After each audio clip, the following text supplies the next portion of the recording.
The study was dubbed insane, according to its 154 international co-authors. The challenge was to coordinate the study with pollen data from 248 collection sites in 31 countries on all 5 continents between February and April of last year. To their knowledge, it's the biggest such study of its kind. During this period, we saw that there was a statistically significant and positive correlation between the SARS-CoV-2 infection rates and the airborne pollen. We showed that pollen can diminish the antiviral interferon response to viruses. Meaning that airborne pollen weakens the immune response. More pollen, more coughs, colds, or COVID.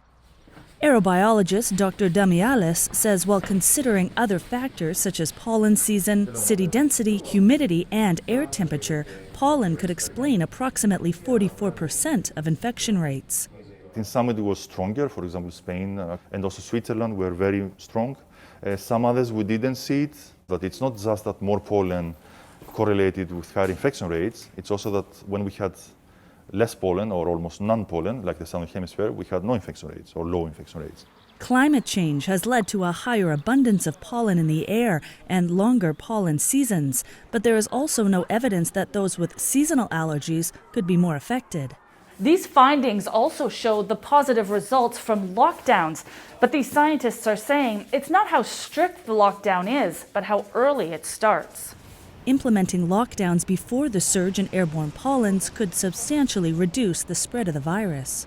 We saw that lockdown was very efficient in practically halving the infection rates, even with the same amount of pollen.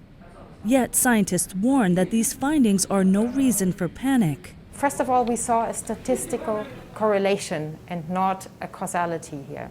And second, pollen are not the driver of the infection. So what is needed and necessary and also sufficient for an infection is the virus. Pollen are not carriers of the virus.